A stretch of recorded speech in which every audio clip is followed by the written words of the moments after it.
Bonjour, numéro 38 du journal vidéo, le nouveau Maquis Sévenol, qui s'intéresse au phénomène historique et hystérique des Gilets jaunes. Je m'explique vite fait sur l'appellation hystérique. C'est, pour moi, l'humanité est hystérique. Nous sommes tous des schizophrènes en puissance. D'accord. Quand on se prend au sérieux, dès qu'on se prend au sérieux, évidemment, là, les gens se prennent au sérieux. Et les gilets jaunes et le gouvernement, tout le monde est en train de se prendre au sérieux. C'est une crise très importante. Les réactions, les actions, les réactions sont hystériques. D'accord. Il y a des morts. Les morts sur les ronds-points, pour moi, c'est vraiment les plus catastrophiques dans le sens où il n'y a pas il n'y a pas je veux dire, de concurrence, hein, évidemment, entre les morts, mais ils sont symboliques de l'hystérie d'une population. Hein, les morts des ronds-points, c'est-à-dire des Français, se sont mis devant d'autres Français pour les bloquer, et ceux qui ont été bloqués ont avancé et leur ont roulé dessus. Il faut imaginer, enfin je n'imagine même pas les crises, les scènes hystériques quoi, qui se sont passées sur les ronds-points. Et donc il y a l'hystérie de la violence, des manifestations, de la répression des manifestations, il y a l'hystérie de la justice, de la répression judiciaire, il y a l'hystérie médiatique, il y a l'hystérie de Finkielkraut. D'accord. C'est un événement voilà, historique et l'humanité, par principe, est hystérique. Voilà, bon, ça c'était pour. Alors, c'était l'intention de Ernesto 2.0, c'est un YouTuber gilet jaune que j'invite à regarder, que moi je regarde. Alors, moi je regarde plein de youtubeurs, en fait, des gens comme moi. Moi, je suis vraiment pas un youtubeur, hein. Mais ceux que je regarde non plus ne sont pas des youtubeurs professionnels. Hein, et c'est très intéressant, j'ai envie de dire, socialement. Hein, parce qu'il y a énormément, encore une fois, c'est l'outil du téléphone et de l'Internet, qui est un outil nouveau dans l'histoire de l'humanité. Donc c'est la première fois, évidemment, qu'on a une révolution soutenue par Internet et par le téléphone, quoi. C'est incroyable. Je veux dire, tout est filmé. Tout est filmé. Il n'y a pas un CRS qui peut faire un pet de travers. C'est filmé. Dès qu'il y a une connerie, dès qu'il y a une bavure, c'est filmé. Là, donc, on est le lendemain de l'acte 15. J'ai passé un bon moment là, à regarder, à rechercher un petit peu ce qui s'est passé, etc., dans telle ville, etc. Il y a un CRS qui a pété un câble et qui a donné un coup de boule à un autre CRS. Et là, bon, voilà, faut rechercher, c'est assez rigolo. Et donc voilà, ils peuvent pas. Voilà, tout est filmé. Et donc, c'est la première fois qu'entre guillemets, des révolutionnaires peuvent s'exprimer sur un média en direct et vu par tout le monde en direct et à travers le monde entier. Enfin, encore une fois, les Gilets jaunes ont fait des petits un peu partout. Hein. Et donc, bon, voilà, je ne sais plus pourquoi je parlais de ça, hein, mais voilà, ah si, ben voilà, Ernesto 2.0, donc, le, le, et un des gilets jaunes que je préfère suivre sur Internet et YouTube, parce qu'il est à la fois très prolifique en vidéo et en parole et en pensée, et en même temps, il est très actif dans le réel, quoi, hein, voilà, parce qu'il est sur le terrain dès qu'il peut, dans les manifs, dans les grandes manifs à Paris, etc. Et donc, il nous fait partager bah, ce qu'il vit, j'ai envie de dire quasiment intimement, avec le mouvement Gilets jaunes, avec cette révolution. On n'est pas obligé d'être d'accord avec tout ce que dit Ernesto 2.0. Hein. Justement, il faut suivre plusieurs personnes comme ça sur Internet qui font le récit et le témoignage de ce phénomène historique. D'accord, des Gilets jaunes, pour s'en imprégner, puis pour être témoin soi-même, justement, quoi. Il y a aussi un que j'aime beaucoup, c'est Jimmy Patin. Jimmy Patin, il y en a qui le connaissent, c'est un gueulard, c'est un vrai... voilà, ses analyses sont fines, mais alors c'est exprimé à la pétarade, à la gauloise, quoi. Hein, ses meilleures vidéos, c'est quand il engueule les gilets jaunes. Ça, c'est... vas-y, une patte, hein. Mais il y a plein il y a plein de gens qui font de très bonnes vidéos, de témoignages, encore une fois, d'expression de ce mouvement Gilets jaunes. Et donc c'est Ernesto qui m'a fait remarquer qu'effectivement, hystérique, c'est peut-être excessif ou mal approprié pour décrire ce mouvement. C'est pas effectivement la première euh, sensation, hein, ressentie qu'on peut avoir vis-à-vis de ce mouvement. Mais c'est voilà, moi c'est ma vision du monde encore une fois. Hein, c'est pour ça que je porte un chapeau mou, quoi. C'est pour pas se prendre au sérieux. Hein, voilà, nous sommes tous des schizophrènes. Et les crises sociales sont hystériques. On est au XXIe siècle, on a accès, j'ai envie de dire, à tous les savoirs, à toute l'histoire, à toute l'expérience heureuse et malheureuse de l'humanité. Nous savons tellement de choses aujourd'hui que cette crise et cette violence entre le peuple et le gouvernement sont hystériques. Ce n'est pas normal, nous ne sommes pas sages du tout. Hein, c'est l'inverse de la sagesse qui est en train de se passer. D'accord. Et j'assume ma part d'hystérie. Voilà, le peuple est fou et le gouvernement est fou. Nous sommes des schizophrènes. C'est un des pays les plus riches au monde, la France. Et on est en pleine crise sociale, les gens, enfin, on est chez les fous. On est chez les fous. Voilà. Et il y a plein de choses qui fait qu'on est chez les fous. La guerre, la France fait la guerre partout dans le monde. Mais il y a combien de pays? Mais il y a peu de pays qui font la guerre partout dans le monde. Bah, la France, elle fait la guerre partout dans le monde. On fait la morale à tout le monde est dictateur et susceptible d'être un salaud, etc. Par rapport à nous, par rapport à notre idéal des droits de l'homme. Mais notre armée, d'accord, fait la guerre à travers le monde. Hein, Afghanistan, Irak, Syrie, Mali, Libye, etc. Et maintenant, Macron, là, il s'excite sur le Venezuela. C'est quelque chose de complètement historique, hystérique, pardon, de complètement schizophrène. D'accord. C'est une société malade qui fait la guerre aux autres pays. C'est une société malade. Ce n'est pas une société sage. D'accord. On a un autre problème, encore une fois, d'hystérie. C'est notre rapport à l'Afrique, c'est le rapport de la France, spécifiquement de la France à l'Afrique, avec ce fameux franc CFA, d'accord, qui empêche le développement de l'Afrique de l'Ouest et qui provoque la fuite éperdue d'une jeunesse sans avenir, d'accord, et qui vont traverser le désert, être esclaves en Libye, se noyer dans la mer pour arriver en France, parce qu'ils espèrent avoir un peu plus d'avenir en France, dans le froid, que chez eux. C'est un truc de dingue. Donc voilà, un truc de dingue. C'est une situation historique, hystérique. Voilà, j'ai une vision globale et générale de l'humanité. Je suis plutôt déçu. Hein, Ernesto lui-même est quelqu'un qui est parti vivre dans la forêt. Hein, c'est pas que par amour de la forêt, c'est aussi par déception et par incompatibilité d'humeur avec une société hystérique. La société est hystérique, l'époque est hystérique. Et voilà, donc j'assume encore une fois complètement hein, ce particularisme.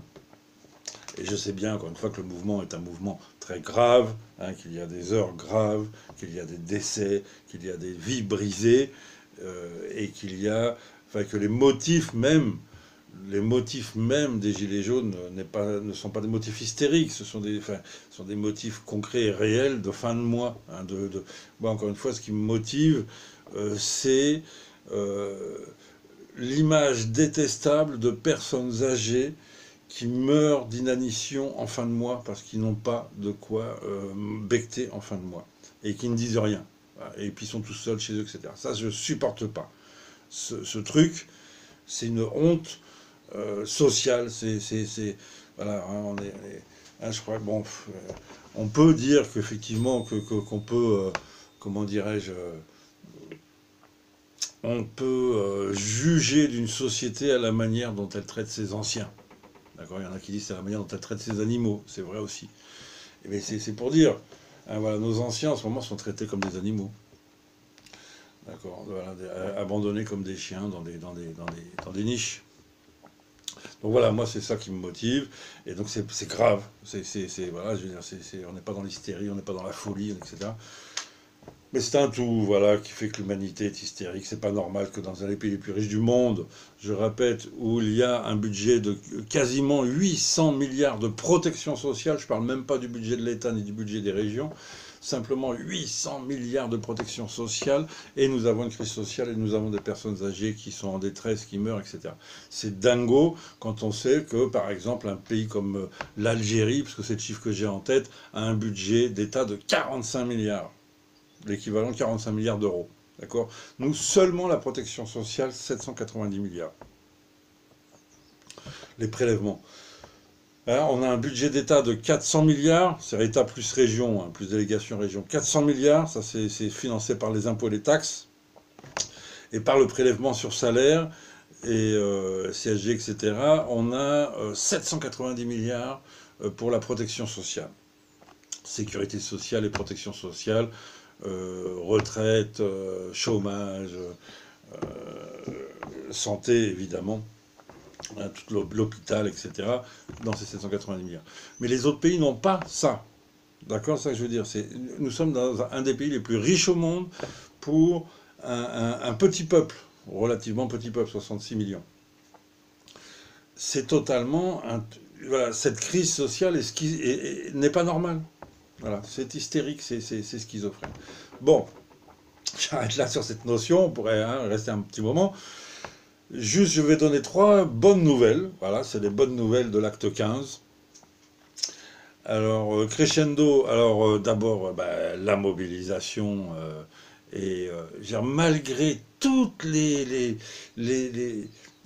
pires ignominies qu'on peut dire sur le mouvement des Gilets jaunes, il y a toujours, c'est ça qui est marrant, chaque samedi, on se dit, merde, il y a plus de monde que samedi dernier. C'est pareil, encore ce samedi-là, l'acte 15, il faisait beau de partout. Je veux dire, c'était... mais voilà, là, je pense qu'on approche plutôt le million de Français que les chiffres. Alors, les chiffres de l'État, c'est encore une fois 40 000. Alors, ils ont essayé toute la journée de dire qu'on était 11 000. Mais à la fin, ils ont dit non, c'est 11 000, les gens vont rire, quoi. Donc ils ont dit 40 000, ils ont multiplié par 4, quand même, c'est bien. Le fameux faux syndicat de police d'opposition dit 200 000, d'accord. Donc voilà, bon, déjà, c'est un premier chiffre. Mais même lui, il fait partie de la maison, hein, faut pas oublier, la maison Poulaga. Et même lui, il baratine, hein, c'est faux, c'est pas 200 000, je vous dis, c'est entre 500 000 et 1 million par samedi. Alors après, voilà, ça dépend de la météo, ça dépend de ceci, de cela. Donc c'est mobilisation extraordinaire de plus en plus. Et même, je dirais, alors les CRS s'en rendent compte, hein, de plus en plus tardif dans le sud, parce qu'il faisait très bon dans le sud, quoi. Hein, donc ça, voilà, on a envie de rester. Il y a reprise de certains péages, il y a reprise de certains ronds-points. C'est voilà, à l'inverse de tout ce que Castaner peut raconter, de tout ce que BFM peut raconter, et tenter, hein, de tout ce que les radios là, peuvent tenter de dire pour désamorcer le mouvement, ça n'arrête pas. C'est pas, voilà, les Français, donc les Gilets jaunes ne sont au bout du compte ni racistes, ni antisémites, ni anti ce que vous voulez, d'accord. C'est toujours le peuple qui est là, qui dit mais il ne comprend pas ce Macron, on a faim. Voilà, vraiment, c'est basique le mouvement des Gilets jaunes. Bon, première bonne nouvelle, donc, c'est, voilà, dites-le, faites-le savoir c'est important ça aussi, faites-le savoir aux prisonniers, puisque vous êtes tous en contact avec les prisonniers, hein, j'espère. Il faut leur faire savoir qu'ils sont en prison, mais c'est pas pour rien. Il y a de plus en plus de monde chaque samedi. Et quand ils sortiront, il manquera plus qu'eux, quoi. Hein, donc c'est vraiment, voilà, la très bonne nouvelle. Une autre bonne nouvelle qui est intéressante et qui est à confirmer malgré tout, mais il semble que depuis la prestation de Castaner dans une école maternelle, alors je n'ai pas vu ça, moi je n'ai pas de télévision, donc j'ai vu quelques articles sur Internet concernant une prestation de Castaner devant une classe d'école primaire où il a expliqué ce que c'était que l'utilisation du flashball et qu'il fallait tirer, il a montré aux enfants où est-ce qu'on tirait au flashball sur les citoyens français. Truc apparemment de malade.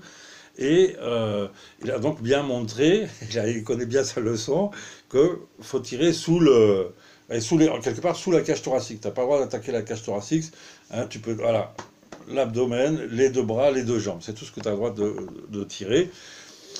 Et c'est ce que les enfants des primaires ont appris, hein, grâce à Castaner. Et il semble que la police et les CRS ont appris la leçon des enfants. Hein, cette leçon a été... Voilà, ils ont appris la leçon des enfants. Et il semble donc qu'il n'y a pas eu de tir au flashball au visage. Il semble même qu'à partir du moment où ils ne pouvaient pas tirer au flashball au visage, ça ne les a pas amusés le flashball et ils s'en sont pas vraiment servis.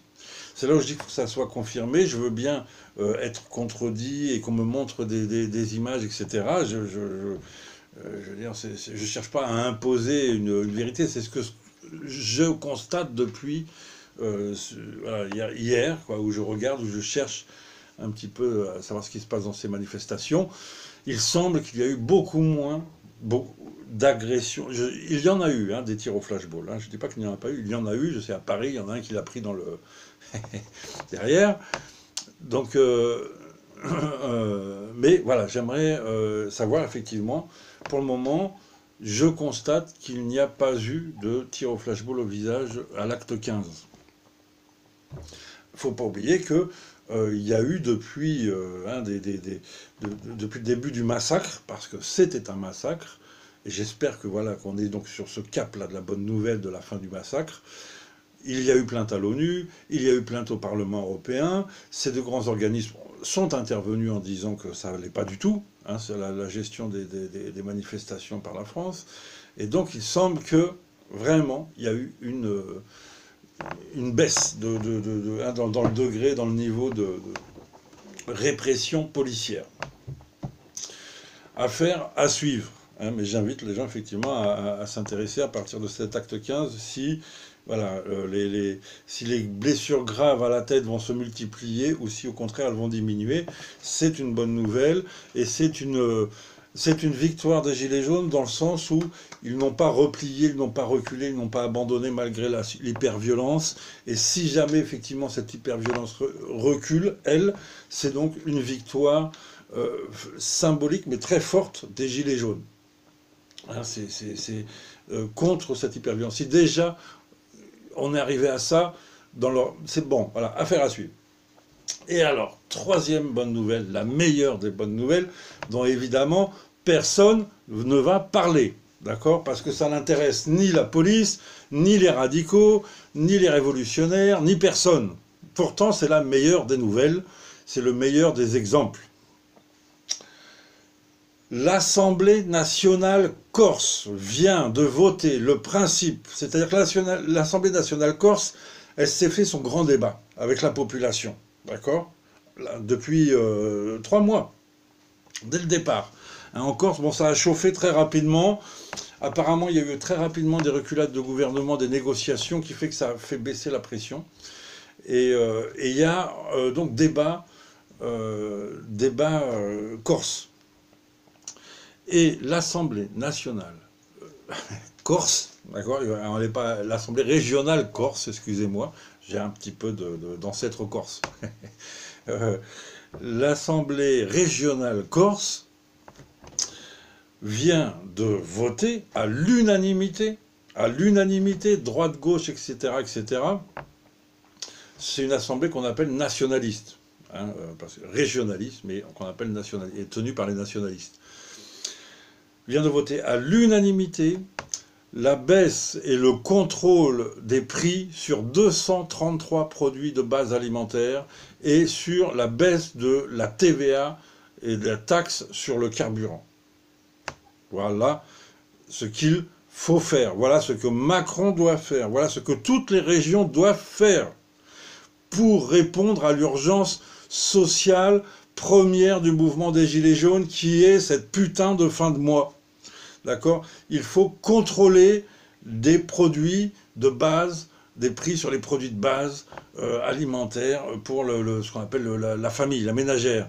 Et il faut baisser cette putain de taxe sur le carburant d'1,10 € par litre. C'est n'importe quoi. Le carburant acheté, raffiné, livré dans votre ville, ça coûte 40 centimes. Tout le reste, c'est de la taxe d'État. Donc il y en a plein le cul de cette histoire. Il faut qu'il baisse, voilà, 40 centimes de prix du gasoil livré, il prend 40 centimes de taxe, d'accord, ça fait 100% de taxe déjà, ça fait 80 centimes le litre, et on n'en parle plus. Et il est fixé. Il faut arrêter, d'accord, et pareil pour les produits de base alimentaires. D'accord. Donc ça, voilà, c'est la bonne nouvelle, parce que c'est une avancée pacifique, politique, voilà, locale, j'ai envie de dire, d'accord, qui montre que le pouvoir local, le pouvoir régional, n'a pas besoin du pouvoir central parisien pour attaquer la question de la fin de mois. D'accord. Il faut que les Gilets jaunes, j'aime pas dire il faut, les Gilets jaunes doivent interpeller beaucoup plus leur département et leur région que Macron. Macron et Castaner ne vous écoutent pas, ne l'écoutez pas, ne lui parlez plus, tournez-lui le dos, parlez aux régions, d'accord, et parlez aux départements, parlez aux communes, d'accord, et c'est eux, et sur eux, faites pression, d'accord, pour qu'ils attaquent, comme les Corses, la réalité, c'est-à-dire les prix sur les produits de base et les taxes sur le carburant, d'accord, et voilà, et déjà, on va ramener un pouvoir d'achat, d'accord, en faisant baisser des prix. Je comprends qu'il y ait la revendication d'augmenter les salaires, mais je suis persuadé que la meilleure façon de retrouver du pouvoir d'achat, c'est de faire baisser les prix, d'accord, plutôt que d'augmenter les salaires, les taxes, les charges, etc. Faisons baisser les prix, des taxes, voilà, et des choses. Voilà, donc il y a 3 bonnes nouvelles. Le mouvement Gilets jaunes s'amplifie, mais d'une manière historique, et on est qu'au mois de février. Et donc, mois de mars, mois d'avril, mois de mai, ça va être la folie, d'accord? Ça va être les plus grands rassemblements de l'histoire de France. On y va tout droit, hein, avec Macron. Deuxième bonne nouvelle, il semble que le joueur de poker Castaner et Nunez commencent à sentir passer le vent du boulet, et ils commencent à comprendre qu'on ne tire pas dans la gueule des gens, d'accord, c'est un truc ça, voilà, donc peut-être qu'ils sont en train de reculer. Et troisième bonne nouvelle, eh ben, l'Assemblée corse vient de faire un beau bras d'honneur à l'Assemblée nationale, hein, et au gouvernement. Et elle s'occupe, l'Assemblée corse, des Corses bien mieux que tous les autres ne peuvent s'occuper des Français aujourd'hui. D'accord? Alors moi, je vais inviter les Français à aller émigrer et à aller vivre en Corse. Hein? Voilà. Donc prenez exemple sur les Corses et interpellez vos régions un peu plus. D'accord? Faites chier, l'État vous emmerde, crachez-lui dessus et occupez-vous des régions, occupez-vous des départements. C'est ça la bonne nouvelle. D'accord? C'est en train de céder. D'accord?